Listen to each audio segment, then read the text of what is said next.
May mga nag-akalang magiging co-host ni Willie Revillame si Juliana Gomez sa programang Will to Win, na mapapanood umpisa July 15, 2024, Lunes ng 5 p.m, sa TV5. Sa pahiwatig kasi na female co-hosts ni Willie, may ipinakitang silhouette ng girl na naka-fencing pose, kilalang fencer si Juliana. Kabilang sa Win Girls ng Will to Win sina Cindy Miranda, Kim Molina, Christine Bermez, Ira Patricia, Ana Ramsey, Inday Fatima, Gab Basiano, at Roberta Tamondong.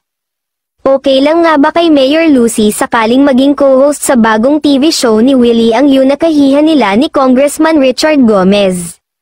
We tell Juliana naman, whatever offers there are, and whatever she decides to do with the offers, we really tell her to be the one, siya yung magdedesisyon kung gusto ba niya o hindi, tugon ni Mayor Lucy.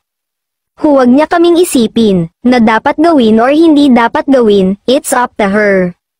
Whatever feels right for the heart, that's what I tell her, sabi ko, it has to rest easy in your heart. Samantala, may title reveal na si Willie Revillame sa show niya sa TV5 at kapag umere na ito, magiging Will to Win na ang dating wawawan noong sa GMA7 pa umeere. Hindi sinabay sa title reveal ang announcement ng time slot nito, pero dahil last 2 weeks na lang ng game show ni na Gerald Napoles at Kayla Rivera na Barangay 5 Panalo, mukhang ang show ni Willie ang papalit.